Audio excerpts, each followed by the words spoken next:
Hello guys, welcome to Digital Kaksha Academy. So today in this particular video we are going to discuss about another chapter of science class 5 food and health. Okay, so इस chapter में हम food और health के बारे में discuss करेंगे. So सबसे पहले लर्निंग ऑब्जेक्टिव्स देख लेते हैं क्या क्या चीज़ें हम डिस्कस करेंगे इस चैप्टर में. So staying fit and healthy, balanced diet, communicable and non-communicable diseases, protection from diseases. So इन सारी चीज़ों के बारे में हम डिस्कस करेंगे.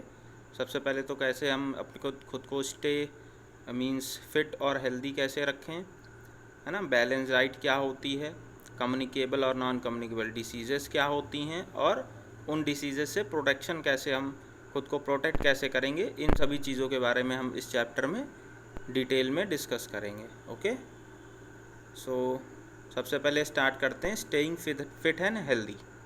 So the food that we eat is made up of nutrients and that our body needs to stay fit and healthy. We have already learnt about the main nutrients required by our body. We must eat protein for bodybuilding food, okay, carbohydrate and fats as energy giving food, and vitamins and minerals are protective food. Okay, so we must drink plenty of water and include roughage that we get from leafy vegetables and fruits in our diet. Okay, तो वही लिखा है कि जो हमें energy मिलती है वो हमें एनर्जी मिलती है फूड कंज्यूम करने से, और जब हम फूड कंज्यूम करते हैं तो वो फूड हमें न्यूट्रिएंट्स प्रोवाइड कराता है. न्यूट्रिएंट्स कुछ ऐसे इसेंशियल मिनरल्स और ऐसे सब्सटेंसेस होते हैं जो हमारी बॉडी की ग्रोथ के लिए हेल्पफुल होते हैं. ओके, तो कुछ न्यूट्रिएंट्स हमें बीमारियों से बचाते हैं, कुछ न्यूट्रिएंट्स हमारी बॉडी की ग्रोथ में हेल्प करते हैं, कुछ न्यूट्रिएंट्स हमारी बॉडी को एनर्जी प्रोवाइड कराते हैं. तो जैसे कि प्रोटीन है, प्रोटीन हमारा बॉडी बिल्डिंग न्यूट्रिएंट है ना. तो प्रोटीन अगर हम लेते हैं तो उससे हमारी बॉडी की ग्रोथ होती है. ओके, इसके अलावा जब हम फैट और कार्बोहाइड्रेट कंज्यूम करते हैं तो उससे हमारी बॉडी को एनर्जी प्रोवाइड होती है. Clear. And vitamins and minerals जो होते हैं ये बहुत ही छोटी क्वांटिटी में रिक्वायरमेंट होती है इनकी हमारी बॉडी में, और ये हमारी बॉडी को डिसीज़ से प्रोटेक्ट करते हैं.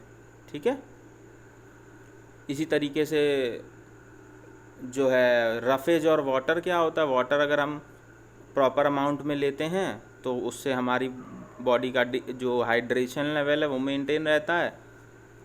ओके, एंड जो रफेज होता है वो होता है आपका फ्रूट्स एंड वेजिटेबल का जो अनडाइजेस्टेड पार्ट होता है ना, जो हमारे बॉडी में डाइजेस्ट नहीं होता, उसको हम बोलते हैं रफेज. और वो हमारे बाउल मूवमेंट में हेल्पफुल होता है. हमारी बॉडी के जो वेस्ट होता है ना, उसको एक्सक्रीटा के साथ बॉडी से रिमूव करने का काम करता है वो. Okay, and to remain healthy we must have a balance diet. और बैलेंस डाइट हमें क्या करनी चाहिए, हेल्दी रहने के लिए हमें बैलेंस डाइट लेनी चाहिए, कंज्यूम करनी चाहिए. और बैलेंस डाइट होती क्या है, ऐसी डाइट, ऐसा खाना जो जिसमें कि ये सारे न्यूट्रिएंट्स प्रॉपर अमाउंट में आपकी नीड के अकॉर्डिंग अवेलेबल होते हैं, उसको हम बोलते हैं बैलेंस डाइट. डाइट क्या है, सुबह से शाम तक जो भी आप खाना खाते हो ना, ब्रेकफास्ट, लंच, डिनर, है ना, इसमें जो भी आप कंज्यूम करते हो वो आपका क्या है, डाइट होता है. ओके, तो हम सभी की कुछ ना कुछ डाइट होती है ना.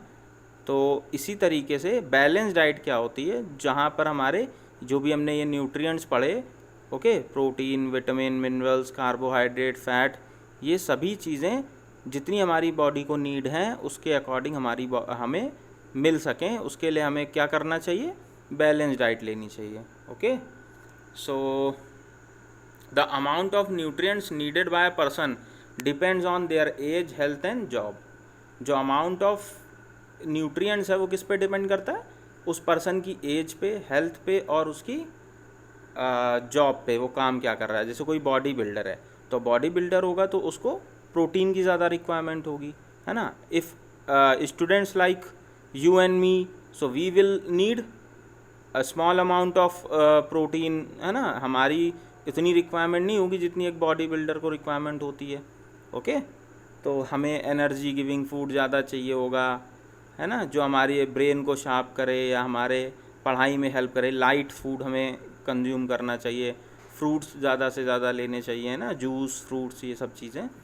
तो depending on the job and age and health, okay. जैसे एज वाइज अगर कोई ओल्ड एज पर्सन है तो उसकी डाइट अलग होगी, छोटे बच्चों की डाइट अलग होती है ना, एंड यंग पर्सनस की डाइट अलग होती है, ठीक है। तो सबके लिए जो बैलेंस डाइट है वो अलग अलग होती है, क्लियर। तो लिखा हुआ है जैसे for example manual labour will need more carbohydrate and fat. कोई मैनुअल लेबर होगा जो फिजिकल वर्क ज़्यादा कर रहा है, वर्कआउट ज़्यादा कर रहा है ना, मेहनत वाला अगर कोई काम करता है तो उसको कार्बोहाइड्रेट और फैट की ज़्यादा ज़रूरत होती है। And similarly a teenager should have more proteins as they help in body building.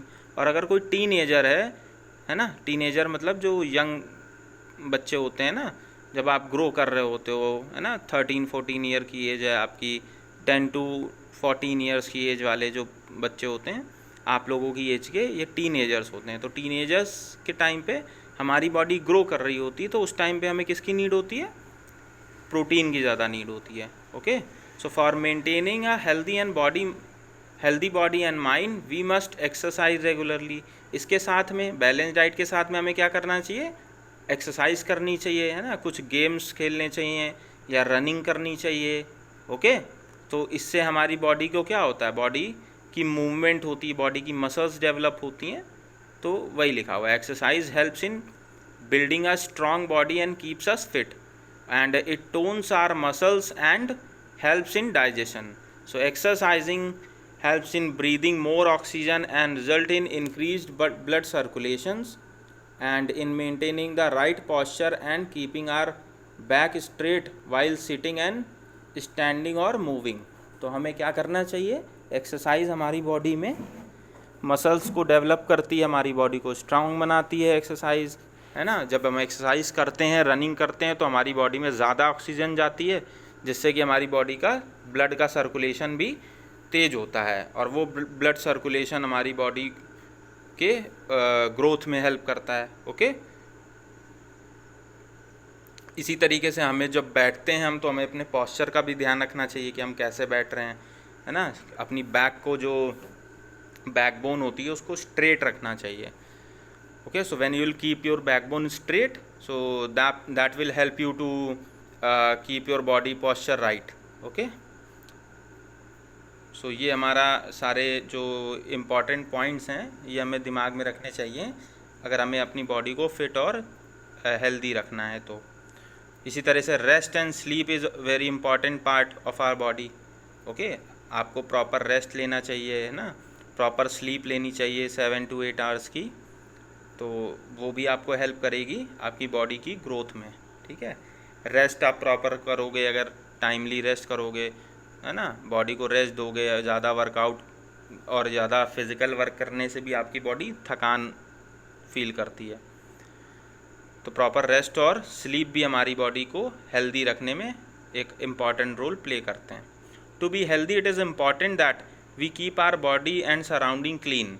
So hygiene is also very important part of means you can say your healthy life, or it will keep you fit and healthy, okay. So hygiene means क्या होता है? hygiene is basically to keep your body and your surrounding neat and clean.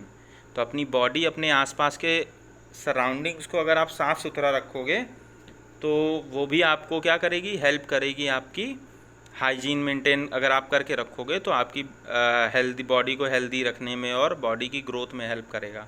Otherwise अगर आप hygiene proper follow नहीं करते हो, आप hand wash नहीं करते हो खाना खाने से पहले या उसके बाद में, ठीक है, या फिर आप मतलब दिन में बार बार जब भी कोई चीज़ छू रहे हो उसके बाद आप अगर हैंड वॉश नहीं करते हो प्रॉपर, है ना, तो उससे जो बैक्टीरियाज और जो हार्मफुल जर्म्स होते हैं वो आपके फूड के थ्रू आपके बॉडी के अंदर जाते हैं, है ना।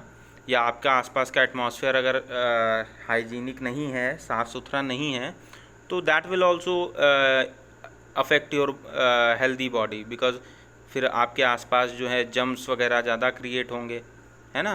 ज़्यादा जम्स ग्रो करेंगे तो वो फिर अल्टीमेटली आपकी बॉडी में जाएंगे और वो आपके लिए हार्मफुल होंगे, वो आपकी बॉडी में डिसीज़ क्रिएट करेंगे, ठीक है। सो ये सारी चीज़ें होती हैं। वही लिखा है, we should wash our hands with soap and water before eating and after going to toilet, and we should brush our teeth twice a day to keep our mouth clean. तो ये सारी चीज़ें हमको करनी चाहिए अपनी बॉडी को fit और हेल्दी रखने के लिए. So I hope this part of the video is completely understood. Okay, and that's it. अब नॉलेज चेक में अगर आप देख सकते हो the 5 main nutrients are, तो आप लिख सकते हो प्रोटीन है ना, कार्बोहाइड्रेट, फैट, विटामिन, मिनरल्स, ये सारे हमारे 5 न्यूट्रिएंट्स हैं main. We should also include water and roughage in our daily diet. A dash and dash has all the essential nutrients in correct proportions. तो ये किस में होगा, तो एक बैलेंस डाइट जो होगी, अ balance diet has all the essential nutrients in correct proportion. तो जो बैलेंस डाइट आपकी होगी उसमें सारे न्यूट्रिएंट्स आपके क्या होंगे, करेक्ट प्रोपोर्शन में होंगे. Okay, so that's it in this video.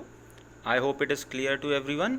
If there is any doubt, so you can ask me in comments, and if you like this particular video, so don't forget to like, subscribe and share Digital Kaksha with your friends. And that's it for today. Have a nice day. Goodbye. Take care. Bye bye.